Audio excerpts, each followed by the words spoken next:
खुशामदीद। शाम के 5 बज चुके हैं। प्रोग्राम 5 के पंच के साथ मैं हूं आसिफ रशीद, जम्मू के स्टूडियो से बराह रास्त। इस प्रोग्राम में बड़ी और अहम तरीन खबरों पर हमारी नजर रहती है।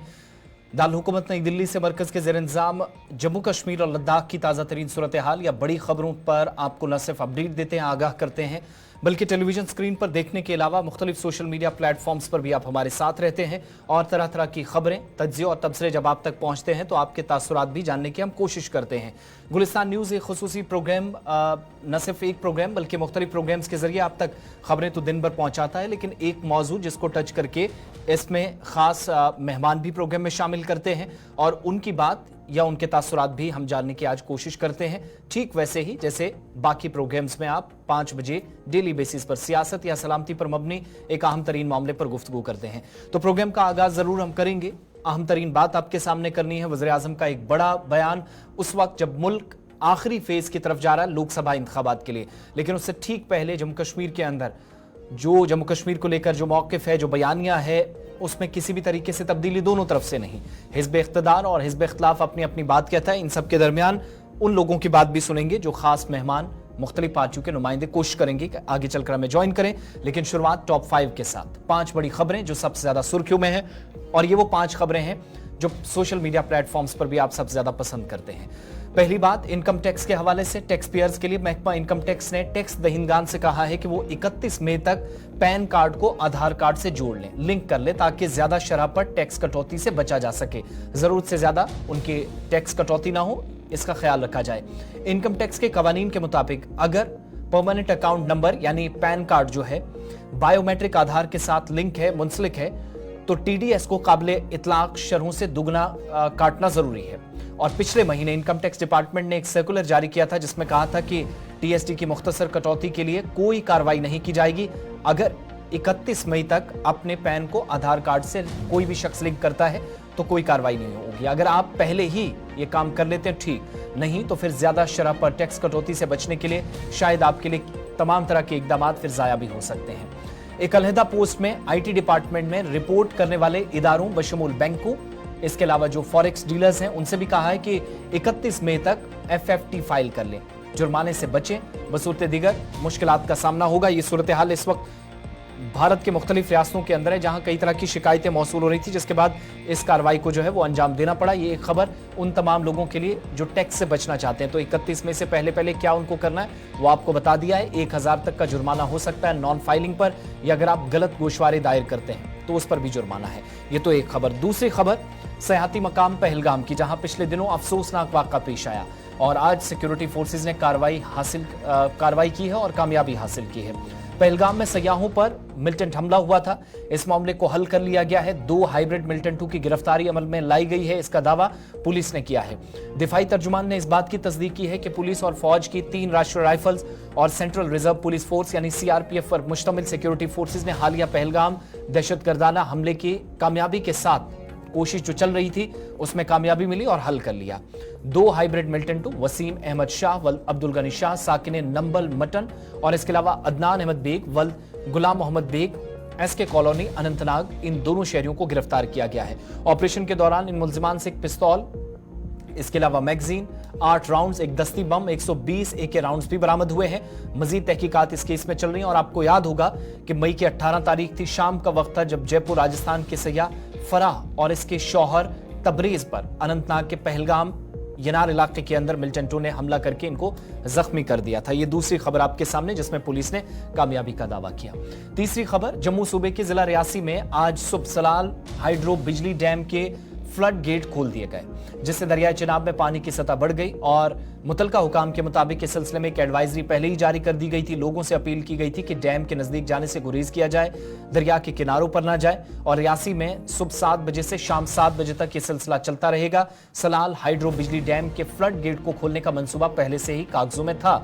दरियाई चिनाब में पानी की सतह जब बढ़ी तो उस वक्त ये फैसला लिया जाता है और मुतलका हुकाम ने भी मीडिया को बताया कि हाई फ्लो सीजन शुरू हो चुका है और गुज़श्ता 3 दिनों से उन्होंने मुशाहिदा किया कि पानी का बहाव बढ़ रहा है और इसको मद्देनजर रखते हुए सुबह 7 बजे डैम की जो फ्लड गेट्स हैं उसको खोलने का मंसूबा जो था उसके मुताबिक काम हुआ।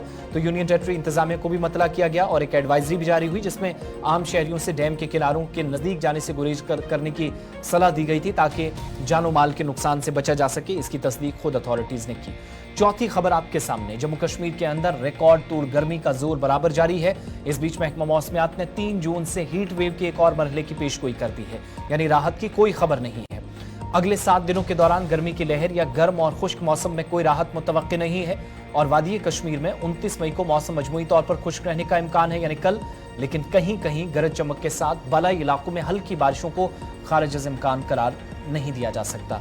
साथ में 30 और 31 मई को भी मौसम जुज़वी तौर मजमूई तौर पर अबरालूद रहने के बीच कहीं कहीं गरज चमक के साथ हल्की बारिशें मुतवक्के हैं। जम्मू के अंदर पारा तकरीबन 43 को छू रहा है। श्रीनगर के अंदर भी 35 साला रिकॉर्ड टूट रहे हैं। काजीगुंड, कोकरनाग, पहलगाम के अलावा खूबसूरत मकाम भद्रवाह के अंदर भी सूरत हाल कोई ज्यादा तब्दील नहीं हुई है, लेकिन इन दिनों मुश्किलात उस इलाके के अंदर भी है जहां पर सबसे सरतरीन इलाके ये माने जाते थे और सयाह अच्छी तादाद में जा रहे थे। गर्मी दोनों सूबों के अंदर और सबसे ज्यादा अगर आज कोई मुतासिर हो रहा है तो वो कामगार है, मजदूर है, दिहाड़ीदार है, जो इस टेम्परेचर में कम से कम मुश्किल सूरत हाल में बाहर नहीं जा सकते। 5वीं खबर टॉप 5 में रफा से, यानी गजा के अंदर और रफा से नकल मकानी करके दिलबराह में खेमे लगाने वाले बेघर फलस्तीनी भूख, प्यास, सेहत और मौसम की मार झेल रहे हैं। खेमा के गजा का साहिल का इलाका है। 16 किलोमीटर यानी तकरीबन 10 मील से ज्यादा तक ये एरिया फैला हुआ है और साहिल के किनारे खाली मकामात, खेतों और कस्बे की जो गलियां हैं यहां पर भी कैंप फैला हुआ है। यहां तक कि बैतुल खला के लिए कोई इंतजाम नहीं है और फलस्तीनी खानदान बैतुल खला के तौर पर जमीन को खोदते हुए नजर आए। इस बीच मुख्तलिफ इलाकों के अंदर पानी और खाना तलाश करते हुए भी लोग देखे जा सकते हैं। बच्चे कचरे और तबाहशुदा इमारतों में लकड़ियों के टुकड़े और माओं के साथ चिल्लाना शायद अब एक मामूल बन गया है, ऐसी सूरत हाल है। गुज़श्ता 3 हफ्तों के दौरान रफा में इजराइल की जारहियत ने तकरीबन 10 लाख फलस्तीनियों को जुनूबी गजा शहर से नकल मकानी करके वसी इलाके में मुंतशिर कर दिया है और इसराइल के तकरीबन 8 माह से जारी जारहियत के दौरान बेशतर फलस्तीनी बेघर हुए हैं। अक़वाम मुत्तहिदा और दीगर इमदादी ग्रुप तक पहुंचने वाली वो जो खुराक, ईंधन और दीगर साजो सामान पहुंचा रहे थे, इसकी मिकदार भी जिसमें ड्रामाई कमी से सूरत हाल मजीद खराब हो गई है और फलस्तीनी बड़ी हद तक अपने खानदानों को दोबारा आबाद करने और बका की कोशिशों में है। कई लोग ऐसी सूरत हाल से गुजर रहे हैं जिनके पास एक महीना हो गया है, खाने के लिए कुछ नहीं है, अगर कहीं पर थोड़ा बहुत पानी मिलता है तो उससे गुजारा करते हैं। सख्त धूप, शिद्दत की गर्मी और प्यास बड़ी परेशानी तो थी ही, लेकिन इन चैलेंजेस के बावजूद भी कई लोगों ने अभी तक हौसला नहीं हारा। इन सब के बीच गलती का एतराफ इसराइल के वज़ीर आज़म बेंजामिन नेतन्याहू ने किया है।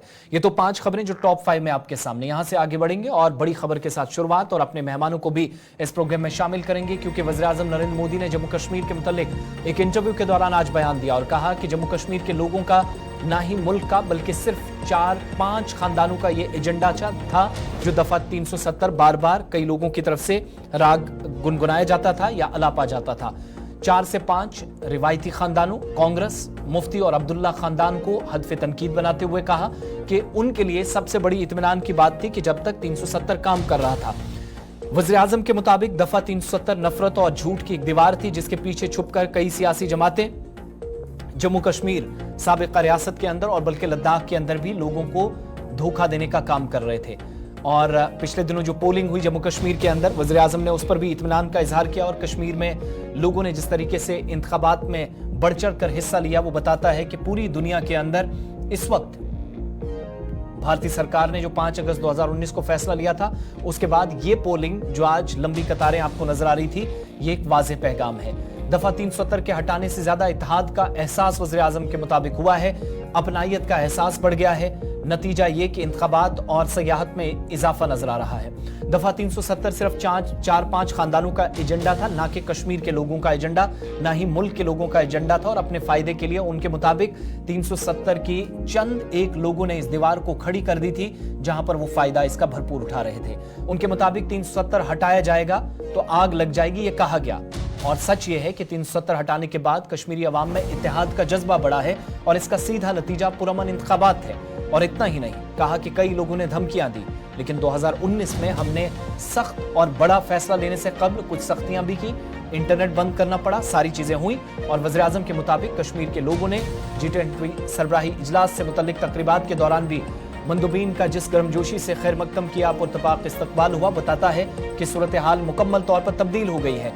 बारामूला, अनंतनाग, राजौरी, श्रीनगर पार्लिमानी हलकों में इस माह के शुरू से मुख्तलिफ मराहिल में होने वाले लोकसभा इंतखाबात में रिकॉर्ड टर्नआउट उनके मुताबिक देखा गया, जो काबिल इत्मीनान है और 38.49 से 60% के आसपास पोलिंग बताती है कि मरकजी सरकार ने जो किया वो लोगों के लिए और अच्छे अगराज़ मकासद के लिए किया।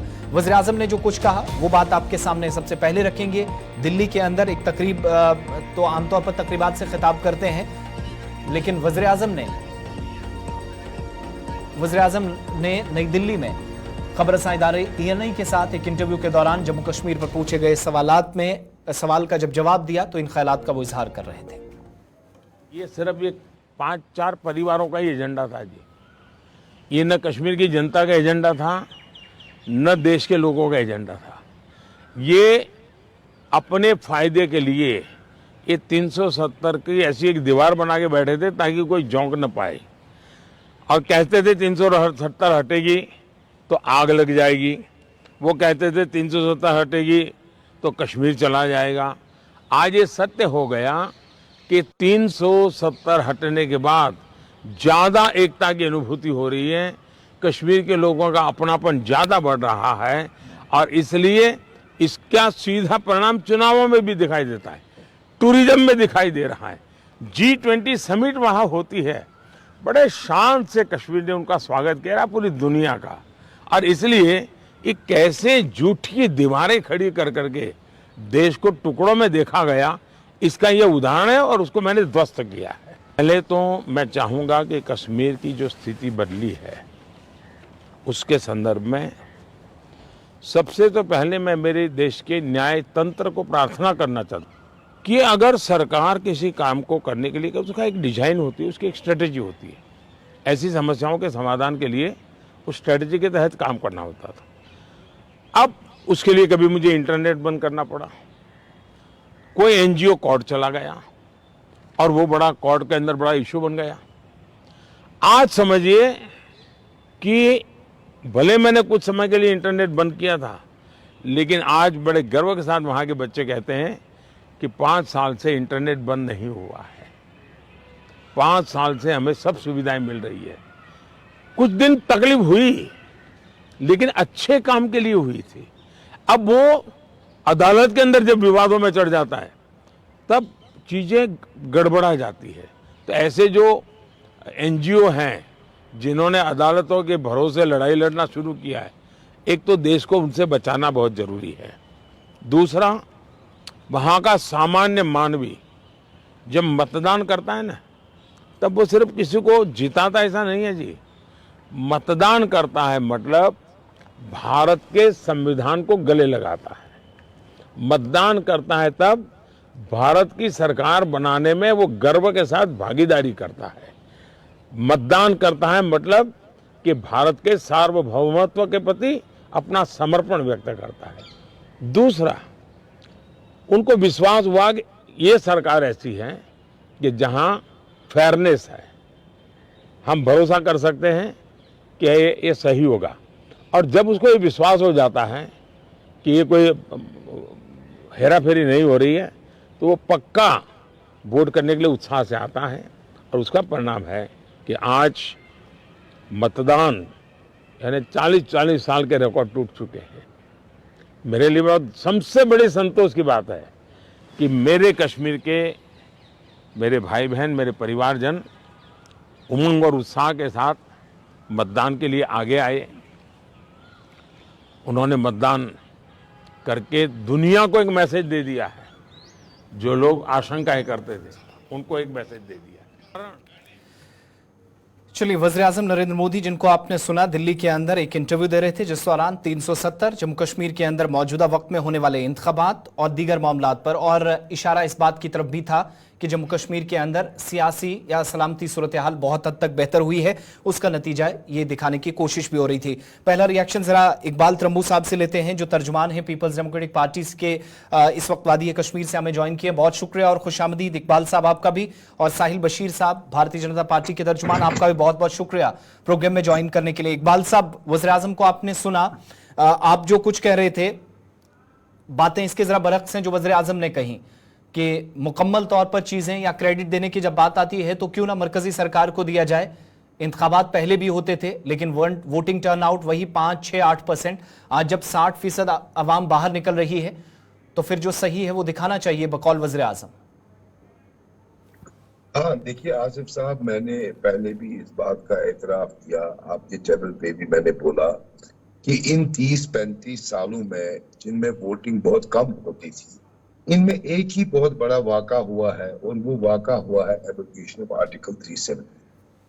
आज का जो वोटर टर्नआउट आप देखते हैं, ये एक सानिया जो जम्मू कश्मीर के साथ हुआ है, ये उसी डिसीजन के खिलाफ लोग निकले हैं अपनी रिजेंटमेंट दिखाने कि जो 5 अगस्त 2019 को गवर्नमेंट ने किया वो उन्हें मंजूर नहीं है। जैसे प्रधानमंत्री जी ने बताया कि दुनिया को मैसेज दे दी है जम्मू कश्मीर के लोगों ने, वाकई में ये मैसेज पहले हिंदुस्तान की हुकूमत और भाजपा को दी है। वोटर टर्नआउट बढ़ा के लोग बाहर निकले ये नाराजगी दिखाने के लिए कि जो आपने 5 अगस्त 2019 को किया है वो सरासर गलत है और जम्मू कश्मीर के लोगों को ये काबिल कबूल नहीं है। तो इसमें ये जो नजरिया है ये आपको समझना है। और दूसरी बात, जैसे अभी प्रधानमंत्री जी फरमा रहे थे कि ये एक दीवार है, आपको मालूम होगा ये 1949 में constituent assembly of Jammu and Kashmir और यूनियन ऑफ गवर्नमेंट के मुज़ाकरात का नतीजा है। ठीक है, ये लोगों का, जम्मू कश्मीर के लोगों का और यूनियन ऑफ गवर्नमेंट के साथ एक मुआहिदा है। उन मुज़ाकरात का नतीजा ये 370 है जो एक स्पेशल स्टेटस जम्मू कश्मीर को देता था।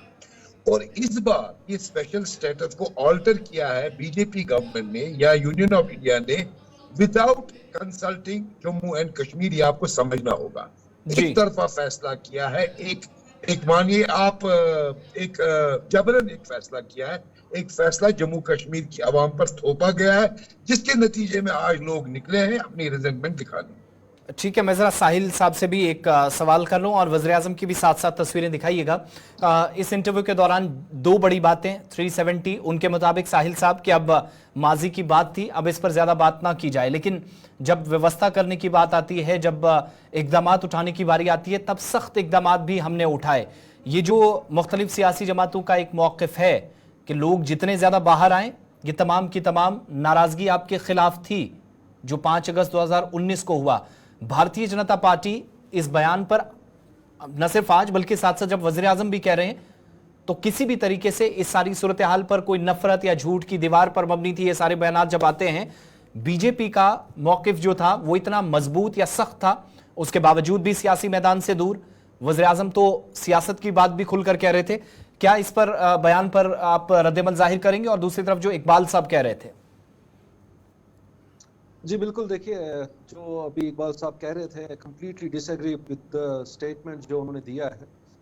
बेसिकली अगर बात वही होती कि लोगों को नाराजगी ही दिखानी पड़ती तो उसमें मुझे लगता है पीपल्स डेमोक्रेटिक पार्टी, खास तौर पे people's democratic party in alliance with other parties जो इन्होंने पीएचडी बनाई थी, उसके हवाले से जितने भी इन्होंने कोशिश करी थी यहाँ पे हुर्रियत कॉन्फ्रेंस को रिप्लेस करने की, तो वो तो रिप्लेसमेंट इन्होंने ले ली थी, लेकिन जो भी चीजें इनको करनी थी उसमें ये नाकाम हुए, उसमें ये फेल हुए।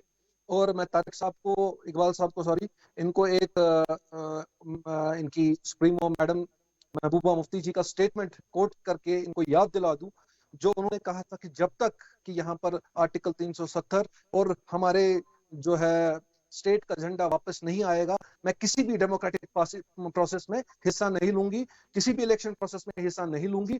लेकिन जब उसके बावजूद भी हमने यहाँ पे देखा कि यूएलबी के इलेक्शंस हुए, उसमें उन्होंने हिस्सा बढ़ चढ़ के तो नहीं लिया, ओपनली उन्होंने बाइकआउट किया नेशनल कॉन्फ्रेंस को लेकर, लेकिन अपने प्रॉक्सी कैंडिडेट्स जरूर उठाए। और उसके बाद में जब डिफरेंट इलाकों में प्रेसिडेंट, चेयरमैन या म्युनिसिपल कॉर्पोरेशन की बात करें, वहां पर चुनने की बारी आई, तो तब खुल के ये लोग सामने आए कि ये जो कैंडिडेट्स हैं ये पीडीपी के हैं, नेशनल कॉन्फ्रेंस के हैं, और ओपनली इन्होंने लोग ने जिस टाइम पे इनको बाइकआउट करना था उस वक्त बाइकआउट किया, लेकिन उसके बावजूद भी उसके बाद खुल के सामने आए कि वो इन्हीं के कैंडिडेट्स हैं। और जहां तक बात भारतीय जनता पार्टी की है, जहां तक हमारे माननीय प्रधानमंत्री ने जो स्टेटमेंट दिया है, ये एक आई ओपनर है सबके लिए पूरे देश के लिए और खास तौर पे पार्टीज के लिए कि इतने वक्त के बाद, इतने अरसे के बाद, मुझे समझता हूँ 1947 के बाद से लेके अब तक का ये रिकॉर्ड ब्रेकिंग टर्नआउट था। और this is the beauty of our democracy. चाहे लोगों ने जिसके लिए भी वोट किया, वी अप्रिशिएट। ठीक है इकबाल साहब, ये जो साहिल साहब कह रहे थे कि कल तक आपने कहा कि इस इंतखाबी अमल का, इस इलेक्शन प्रोसेस का हम हिस्सा नहीं बनेंगे जब तक 5 अगस्त को जो हुआ उसको रिवर्ट बैक नहीं किया जाता या उसके मुतालिक दोबारा कोई बड़ा फैसला नहीं होता।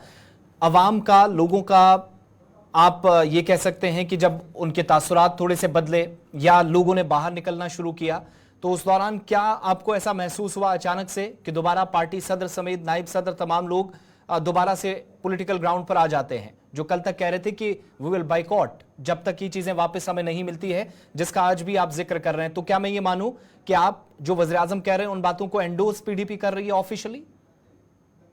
देखिए आसिफ साहब, आपको ये मालूम होगा कि ये जो फैसला इन्होंने 5 अगस्त 2019 को किया है, ये पॉलिटिकली और एथिकली एक रॉन्ग फैसला है और इसको वापस बहाल करने के लिए हमारे पास एक ही रास्ता है कि हम इसको पॉलिटिकली और डेमोक्रेटिकली फाइट करें। तो जो लीगल बैटल थी वहां पर तो इसको दुरुस्त करार दिया गया है।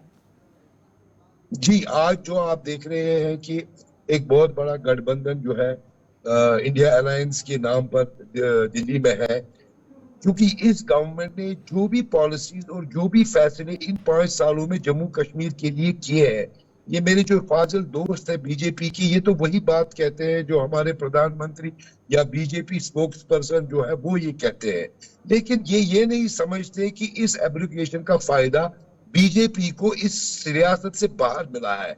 इन्होंने इस एब्रोगेशन को इस तरह हिंदुस्तान की बाकी रियासतों में बेचा है और इससे इनको इलेक्टोरल गेन हुआ है। इन्होंने ऐसा पोर्ट्रे किया है प्रधानमंत्री साहब ने, होम मिनिस्टर साहब ने, बीजेपी ने, जैसे कि जम्मू कश्मीर जो है एब्रोगेशन से पहले किसी और मुल्क का हिस्सा था और इस आर्टिकल 370 को एब्रोगेट करके भाजपा ने या प्राइम मिनिस्टर ने इसको एनेक्स किया है जम्मू कश्मीर को। अब इसने जम्मू कश्मीर को हिंदुस्तान के साथ इंटीग्रेट किया है। वही तो कह रहे हैं ना कि ये उसी कामयाबी का नतीजा है। 60% लोग बाहर निकल आए, लोग एंडोर्स कर रहे हैं इस फैसले को। मैं वही तो आसिफ साहब आपको कह रहा हूं कि यही तो इनकी गलतफहमी है, यही ये बाहर बेचते हैं और लोग ये समझते हैं कि ये सच है, मगर हकीकत ये है, ये आपको 4 जून को मालूम होगा जब इलेक्शंस के रिजल्ट आएंगे। देखिए, पहली निशानी मैं आपको बताऊंगा, अगर ये वाकई एक अचीवमेंट थी भाजपा की, क्यों नहीं उन्होंने कोई कैंडिडेट फील्ड किया जम्मू कश्मीर में? क्यों वो डर गए? नंबर 2, उनको मालूम है कि उनकी जिसको वो अचीवमेंट कहते हैं उससे जम्मू कश्मीर के लोग नाराज हैं और जम्मू कश्मीर के लोग उनको कतई मुस्तरद कर देंगे। और आप 4 जून के रिजल्ट देखिए, ये विंडिकेट करेंगे हमारी इस बात को कि जम्मू कश्मीर का वोट के लिए निकलना बीजेपी के खिलाफ था। और आप देखिए ना, बीजेपी का तो कोई कैंडिडेट है नहीं। चलिए मैं साहिल साहब से जरा जवाब ले, ठीक है, मैं साहिल साहब से आपकी बातों का जवाब ले लूं, ठीक है, बाकी इंतजार हमें नताइज का करना होगा। साहिल साहब। जी आसिफ साहब, देखिए मैं अपने काबिल दोस्त को याद दिला दूं जो 370 की ये जुबानी बात कर रहे हैं, जिस पर इन्होंने इस इलेक्शन का पूरा मुद्दा रखा हुआ था, लेकिन अनफॉर्चुनेटली मैं सिर्फ एक क्वेश्चन इनसे करना चाहता हूँ, why it was not in their manifesto. इन्होंने ये जो सियासत रची, इन्होंने यहाँ पर कैंपेनिंग की, हर कैंपेनिंग में हर जगह इन्होंने बात सिर्फ और सिर्फ ये उठाई कि 370 और स्टेटहुड का, लेकिन जो इनका मैनिफेस्टो था उसमें कहीं पे भी नहीं लिखा था जिसमें ये ओपनली पब्लिक को ये बोले कि आप हमको वोट करो, हम 370 वापस लेके आएंगे या हम 35 से वापस लेके आएंगे। ये बखूबी जानते हैं, अच्छी तरह जानते हैं इनकी पूरी जो अलायंस थी पीएचडी की, और उसके बाद में जो ये INDI अलायंस में आए, कहीं पे भी किसी के भी मैनिफेस्टो में ये नहीं लिखा है कि 370 ये लोग वापस लाएंगे। और जहां पर भी इनकी कैंपेनिंग चली वो या तो 370 से शुरू हुई और बीजेपी से खत्म हुई। अगर बीजेपी, मैं मानता हूं इनका, ये बोलते हैं कि बीजेपी ने कोई कैंडिडेट नहीं उठाया, मैं भी बोलता हूं जी बिल्कुल बीजेपी ने कोई कैंडिडेट नहीं उठाया, लेकिन अगर बीजेपी ने कोई कैंडिडेट नहीं उठाया इसका मतलब ये नहीं कि आपको हराने के लिए और यहाँ पर कोई है नहीं। लेकिन जिस तरह लोग बाहर वोट करने के लिए आए और इन्होंने बखूबी खुद कहा कि 4 जून को फैसला होगा, तो ये 4 जून को फैसला खुद देख ले कि ये जो दावे करते हैं। तो साहिल साहब, वो इतनी कितना बड़ी तादाद में हकीकत लोग बाहर वही आए, है। आपने कहा कि सब कुछ ठीक था, प्राइम मिनिस्टर कह रहे हैं कि बड़ा फैसला था, सख्त इकदामात उस वक्त हमें उठाने पड़े, इंटरनेट तक बंद करना पड़ा, सब चीजें जब ठीक थी, ठीक है कैंडिडेट अगर नहीं उठाया तो क्या कहीं आप आवाम की नब्ज को या तो समझने में बहुत हद तक कामयाब रहे कि हमें यहां से रिस्पॉन्स शायद ठीक ना मिले, या पार्टी लेवल पर आप 370 हटाने वाला जो फैसला था वो आवाम को सही तरीके से समझा नहीं सके, इत्मीनान का इजहार जो आवाम जिस बात पर करती शायद वो आपकी तरफ से कोशिश नहीं हुई? नहीं आसिफ साहब, देखिए ऐसी कोई बात नहीं है कि वादी कश्मीर की आवाम को समझ में नहीं आता या वादी कश्मीर की आवाम को ये पता नहीं था। आवाम भी हमारे साथ है और उनको पता भी है, लेकिन जो खदशात इन तीन पार्टीज की है, जो इनका फैमिली रूल है, इनको सही आईना दिखाने के लिए कि भारतीय जनता पार्टी वहां पर खुद नहीं खड़ी है, लेकिन फिर भी लोग इनको दुत्कारेंगे। इसका फैसला ये 4 जून को देखेंगे। ये इस वक्त 7% की वोटिंग नहीं थी, ये इस वक्त 62% की वोटिंग थी, और जो 7% और बाइकआउट इनके हवाले जो आता था, जो इनके फेवर में होता था, वो इस बार नहीं हुआ। इस बात की जो इनको खदशात हैं और बाकी चीजें जो हैं, चलिए हार जीत तो एक अलग मुद्दा होता है कि हारता कौन है लेकिन जीतता कौन है, लेकिन जहां पर एक इंटीग्रिटी की, नेशनल इंटीग्रिटी की बात होती है, जहां पर डेमोक्रेसी की बात होती है, जहां के लोगों के हित की बात होती है, हम बज़ाहिर बहुत खुश हैं कि लोग बाहर आए अपना नुमाइंदा चुनने के लिए, कि हमारे डेमोक्रेसी का हक है, हम उनका डेमोक्रेटिक हक है उनको अपना नुमाइंदा चुनना। और वो चलिए ठीक है, मैं इकबाल साहब के पास भी जाऊं। आपने बीच में एक नुक्ता उठाया था कि 370 पर खुलकर इकबाल साहब आप अवाम के बीच में नहीं गए, आप बातें इधर उधर की करते जरूर रहे, और एक चीज हमने मुशाहिदा इस बात का किया, जब वोटर्स, बहुत सारे लोग कह भी रहे थे कि हम पीडीपी को वोट देंगे या दिया, लेकिन 370 वाले मामले को वो टच नहीं कर रहे थे। इस बार कहा जा रहा था कि बहुत गलतियां हुई माजी में, हमने डेवलपमेंट, पानी, बिजली, सड़क की बात पर वोट दिया है। तो 370 वाला जो मुद्दा है, जैसे मैंने बीजेपी से कहा कि शायद आप समझाने में बहुत सारी चीजें कामयाब नहीं हुए, वैसे ही आप जिस एजेंडा के साथ चल रहे हैं, अवाम भी शायद बहुत सारी चीजें यहां समझ रही है। नतीजा ये कि जो बेसिक कम्युनिटीज है जिस पर इस बार वोट डाला गया और 370 को कम टच किया गया, जितना आपने राग अलापा शायद उतना टच नहीं हुआ, ना इतनी बात हुई अवामी हलकों में। देखिए आसिफ साहब, अगर आपने हमारा इस इलेक्शन का मंशूर पढ़ा होगा, मेरे फाजिल दोस्त ने शायद नहीं पढ़ा है, तो उसका स्टार्ट ही आर्टिकल 370 से होता है।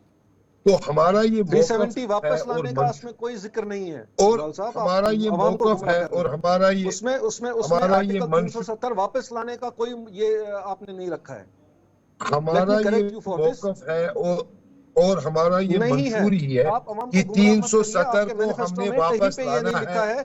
हाँ, ये एक पॉलिटिकल लड़ाई है, इसमें वक्त लगेगा, लेकिन ये हमारी पार्टी का मंशूर है, और ये 370 वापस लाने की लड़ाई हम लड़ेंगे और लड़ते रहेंगे।